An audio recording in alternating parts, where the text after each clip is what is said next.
Olá, estamos de volta hoje para falar sobre golpes, fraudes, extorsões, clonagem. Em especial hoje vamos tratar do produto cheque.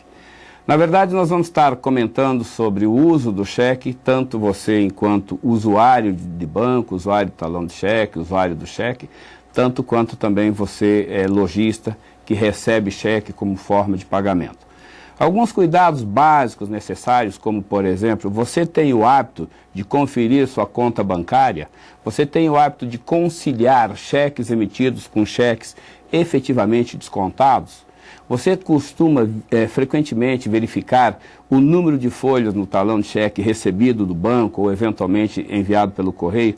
Portanto, alguns cuidados básicos essenciais necessários para se livrar de golpes, fraudes, extorsões ou prejuízo eventualmente decorrente de clonagem de cheques.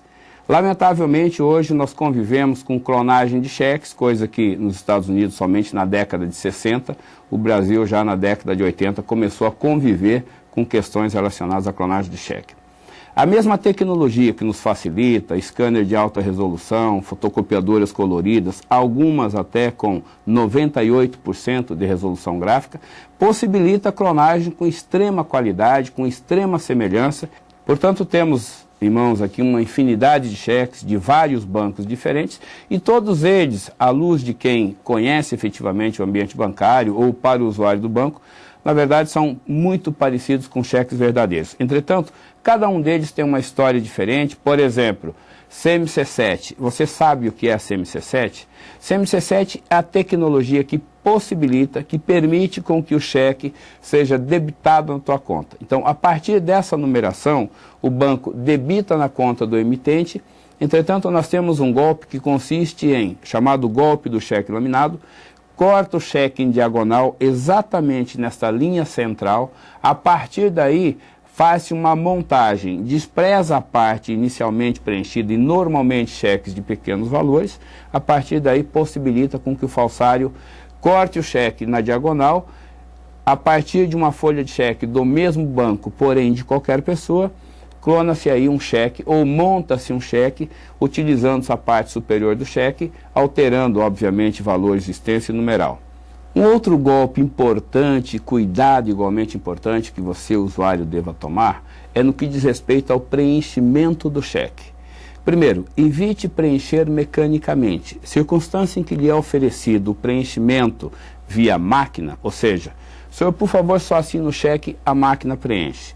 Na verdade, esse preenchimento incorre num risco muito grande, porque alguns estabelecimentos, dependendo do equipamento utilizado, ele é um toner. Essa impressão jato de tinta ou impacto, na verdade, é um toner. E sendo um toner, é um pó. E sendo um pó, é uma partícula. Logo, há uma fraude que consiste em colocar este cheque, e normalmente cheques de pequenos valores, são colocados no micro-ondas. A partir de uma determinada temperatura, desintegra o toner da personalização e certamente o falsário terá de você um cheque assinado em branco. E naturalmente, sabendo o banco e sabendo a conta, a partir dali ele promove o valor do seu interesse e, consequentemente, fraudando a partir desses valores. Uma outra dica importante com relação ao preenchimento do cheque: evite o uso de caneta que possa ser ofertadas por terceiro, de pessoas estranhas. Tenha cuidado nos espaços entre o numeral e o extenso. Evite deixar espaço entre o extenso, principalmente extenso, numeral. Utilize todos os campos do cheque de tal forma com que não possibilite adulterações. Às vezes pequenas palavras possibilitam. Vou dar um exemplo. Um cheque inicialmente de R$3.000, quando você não ocupa o espaço do numeral, você permite que na margem esquerda do campo alguém acrescente o numeral 1. Portanto, um cheque de R$3.000 pode ser facilmente adulterado para R$13.000. E principalmente quando o preenchimento no extenso ocorre da seguinte forma: 3 TIRZ, ou seja, possibilita com que alguém colocando um passe para R$13.000. Então, a partir do ZE, acrescenta-se a letra E, o cheque sai de R$3.000 para R$13.000.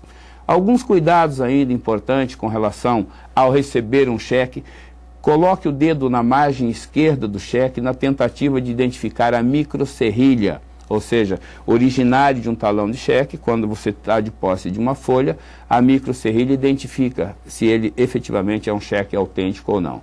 O cheque clonado certamente não terá a microserrilha.